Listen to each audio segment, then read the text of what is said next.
Welcome back everyone. In this video, I'm going to show you my process for drawing an anime-style female character from the front view. I'll be starting completely from scratch, beginning with a very simple head construction, and then slowly building the face one feature at a time. We'll work on the shape of the head, the placement of the eyes, eyebrows, nose and mouth, and then eventually move into the hairstyle and final cleanup. If you're learning how to draw anime characters, one of the most important things to remember is that the finished drawing doesn't appear immediately. A lot of the work happens underneath the final lines. Those early construction lines may look rough or even incorrect, but they give us something that we can measure, adjust, and improve as we continue drawing. I'm starting with the basic shape of the head. At this point, I'm not worried about making a perfect circle. I'm simply establishing the general size and position of the character on the canvas. The upper portion of the human head is naturally much rounder than the lower portion, so the circle gives me a foundation for the skull. Later, I can build the jaw and chin underneath it. One mistake I used to make when drawing characters was trying to create the finished outline immediately. The problem with doing that is that if the proportions are wrong, you end up having to redraw almost everything. By starting with simple construction shapes instead, I can make corrections before spending time on smaller details. Now I'm adding a vertical guideline through the center of the head. Because this character is facing directly toward us, the line stays fairly straight down the middle. This center guideline is extremely useful because it tells me where the middle of the face should be. Later, the nose, mouth, and chin will all relate to this line. It also allows me to compare the left and right sides of the face. If one eye starts drifting too far outward, or one side of the jaw becomes wider than the other, this center line makes those problems much easier to see. Next, I'm adding the horizontal construction lines. These help me establish where the facial features will eventually sit. One thing that's important to understand about anime faces is that there isn't one universal set of proportions. Different artists exaggerate different features. Some characters have extremely large eyes and very small noses, while others are drawn much closer to realistic human proportions. For this character, I'm going for a stylized female anime appearance with large, expressive eyes, a relatively small nose and mouth, and a softer jawline. Now I begin shaping the lower portion of the face. I'm bringing the sides down from the upper head and gradually narrowing them toward the chin. I'm not drawing the jaw as a perfectly straight diagonal line. I'm allowing a subtle change around the cheek area before bringing everything inward. Those small changes make the face feel more natural. For a male anime character, I might make the jaw wider or more angular depending on the design, but for this character I want a softer shape. The chin comes down into a gentle point. I don't want it excessively sharp because that can make the face appear much more aggressive or stylized than what I'm looking for here. At this stage, I spend some time looking at the overall silhouette. I'm comparing one side against the other and making small corrections. You'll notice throughout this drawing that I sometimes draw a line and then replace it with another line. That's intentional. I don't expect every stroke to be correct the first time. Sketching is really a process of searching for the right shape. Sometimes the difference between a face that looks correct and one that feels slightly strange is only a few pixels or a very small change in the angle of the jaw. Now, I'm beginning to work on the eye area. This is probably one of the most important stages when designing an anime character because the eyes carry so much of the character's personality.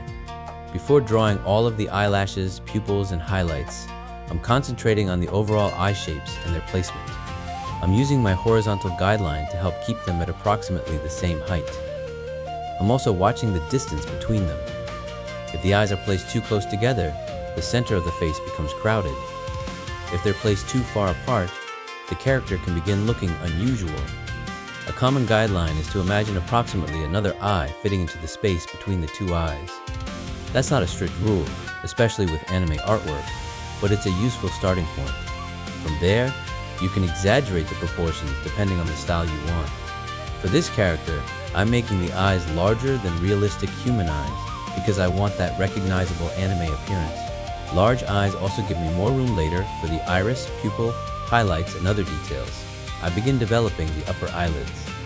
I'm paying particular attention to the angle of the outer corners because changing this angle can completely change the personality of the character. If I angle the eyes upward too much, she may appear aggressive or extremely confident. If I angle them downward, she may appear softer, younger, or even sad. I'm trying to find a balance that gives her a strong appearance while still keeping the face attractive and approachable. Now I'm placing the eyebrows. The eyebrows are easy to overlook, but they are incredibly important for facial expression. Even if you draw exactly the same eyes, changing the eyebrows can make the character appear angry, surprised, worried, confident, or relaxed. I'm keeping the eyebrows relatively simple and positioning them above the eyes while paying attention to the natural curve of the brow area. At this point, I don't need a lot of detail. I mainly want their position and angle to work with the eyes. Next, I move down toward the nose. Anime noses are interesting because they can be simplified dramatically compared with realistic portraits. Instead of drawing the entire bridge, nostrils, and structure of the nose, I'm using a very small indication. This keeps the center of the face clean. The viewer's attention remains focused primarily on the eyes, which is exactly what I want for this style. The center guideline helps me make sure the nose doesn't accidentally drift toward one side. After establishing the nose, I begin placing the mouth. I'm using the nose and chin as reference points to determine where the mouth should sit. Again, I'm keeping the mouth relatively small because I don't want it competing visually with the eyes. I'm establishing the center first and then lightly indicating the shape of the lips. I'm not trying to render realistic lips. Instead, I'm using simplified shapes that fit the anime style of the rest of the face. This is also a good point to stop concentrating on individual details and look at the entire drawing again. When you're working digitally, it's very easy to zoom in and spend several minutes perfecting one eye. The danger is that you can create a beautiful eye that doesn't actually fit the rest of the face. So every once in a while, I mentally zoom back out and check everything together. Are both eyes sitting at approximately the same height? Is the nose centered between them? Does the mouth line up with the nose? Is the chin centered underneath the mouth? Does one cheek extend farther outward than the other? These checks are extremely important. Now I'm starting to refine the shape of the face. Some of the original construction lines have already done their job, so I don't need to follow them perfectly anymore. Think of construction lines as a guide rather than a cage. If I discover that moving the jaw slightly inward makes the face look better, I'll change it. The finished drawing is more important than following the original sketch exactly. As the face becomes cleaner, I return to the eyes and begin adding more definition.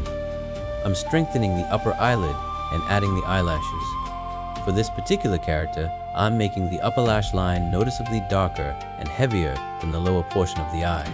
This helps frame the eyes and gives them more visual weight.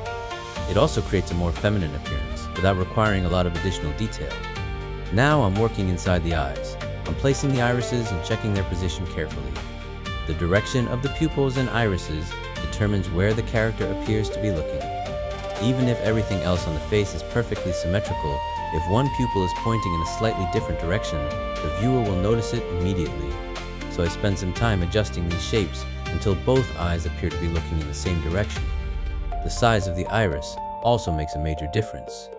Larger irises tend to create a softer, more youthful or expressive anime appearance. Smaller irises can make a character feel more intense. I'm choosing fairly large irises because they fit the design I'm building here. Later, if I were coloring this character, this would also give me plenty of space for gradients, highlights, and reflections inside the eyes. I continue refining the eyelashes around the outer corners. I don't want every eyelash to have exactly the same length or spacing because that can make them look mechanical. Instead, I use a few stronger shapes to suggest the eyelashes.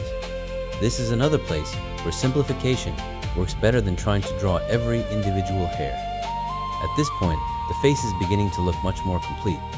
We started with a circle, a center line, and a few basic guides, and now the character is becoming recognizable, but I'm still making corrections. I may change the curve of an eyelid, adjust the jaw slightly, move part of the mouth, or strengthen one eyebrow. These changes might look insignificant individually, but together they improve the overall balance of the face. Now I'm ready to begin the hairstyle. Before drawing the hair, I think about the skull underneath it. This is important because hair has thickness and volume. If I simply trace the hair directly against the original skull circle, the hairstyle will look flat, almost like it's painted onto the head. Instead, I allow the outside shape of the hair to extend beyond the skull. I'm starting around the upper portion of the head and establishing the overall mass of the hairstyle. At first, I'm not drawing dozens of individual strands. I'm thinking in large shapes. Where does the hair part? How far does it extend above the skull? How wide should it become around the sides of the face? And how far down should it fall? Answering these larger questions first makes the smaller details much easier later. Now I'm creating the front sections of the hair. I'm using the center area as a reference and allowing pieces of hair to come down over the forehead. I'm deliberately avoiding perfect symmetry. Even though the face itself is drawn from the front, the hairstyle doesn't need to mirror perfectly from one side to the other. In fact, a little asymmetry usually makes the design more interesting. As I continue drawing, I let some sections fall closer to the face while others move farther outward. This creates overlapping layers and gives the hairstyle more depth. I'm also thinking about gravity. Unless the character is moving quickly or standing in strong wind, most of the hair should generally flow downward. But I can still curve the strands outward slightly to create movement and make the silhouette more appealing. I'm now extending the hair farther down the sides. Notice that I'm using longer, more confident lines for these sections. Instead of making lots of tiny scratchy marks, I'm trying to describe an entire section of hair with one flowing stroke whenever possible. Long lines help communicate the direction and weight of the hair. At the same time, I'm watching the relationship between the hair and the face. I don't want the hairstyle to completely hide the shape I've already established. The hair should frame the face and help direct attention toward the eyes. That's especially important with character design because the face is usually the first place the viewer looks. Now I'm adding some secondary strands inside the larger hair shapes. These lines help show the direction that the hair is flowing, but I'm being careful not to overdo it. Anime hair usually looks better when it's simplified into recognizable groups rather than rendered as thousands of individual hairs. Think of the hairstyle as several larger ribbons or sections.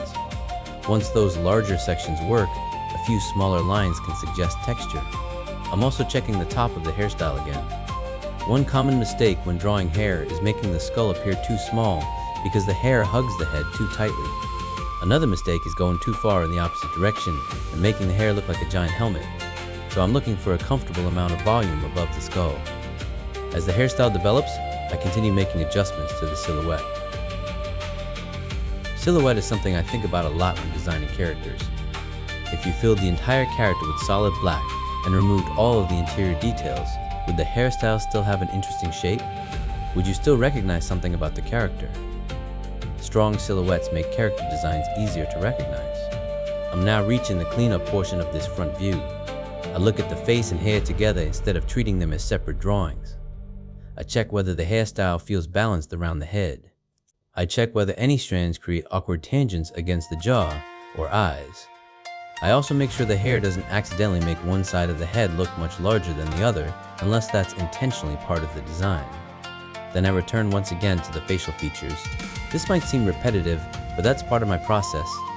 Every time I add a major new element, I reevaluate the things I drew earlier. Adding hair changes the way we perceive the face. Sometimes an eye that looked perfectly positioned when the character was bald suddenly looks slightly off once the hairstyle is added. That's why I continue checking proportions throughout the entire drawing. I'm strengthening some of the final facial lines now. The eyes receive the most attention because they're the focal point of this character. I clean up the eyelids, eyelashes, irises, and eyebrows. Then I make sure the nose and mouth remain subtle. I don't want to suddenly add a huge amount of detail to those areas because it would change the visual hierarchy of the face. The jawline also gets another small cleanup pass. I'm looking for smooth transitions from the cheeks into the chin. If there's an awkward bump or angle, I correct it. Clean line work makes a big difference in anime drawings because the style relies heavily on clear shapes. We're now getting close to completing the front view. Looking back at where we started, you can see how useful the construction process was. The original circle didn't need to be perfect. The first jaw didn't need to be perfect. Even the first version of the eyes didn't need to be perfect. Each stage simply gave me enough information to move into the next stage. That's something I really want beginners to understand. Don't put too much pressure on your first lines. If you expect the very first stroke to become the finished drawing, you're going to make the process much more difficult than it needs to be. Give yourself permission to sketch lightly, make mistakes, erase things, and try again. That's exactly what construction drawing is for. Another useful habit is to save different stages of your drawing or keep important elements on separate layers when you're working digitally. That gives you flexibility. If you decide later that the eyes need to move slightly or the hair needs to become larger, you have more options than if everything is permanently combined. Now I'm making the final adjustments to the hairstyle. I'm checking the front pieces. the outer silhouette and the longer strands coming down around the character. I want the hair to feel like one complete design instead of several unrelated lines. I also want enough variation between the left and right sides to keep the drawing interesting. The face itself is now essentially complete. We have the overall skull and jaw structure, large, expressive eyes, defined eyelashes, eyebrows, a simplified anime nose, a small mouth, and a hairstyle that frames the entire design. All of those elements came from the simple construction we created at the beginning. If you're practicing along with me, don't worry if your character looks different. In fact, that's actually a good thing.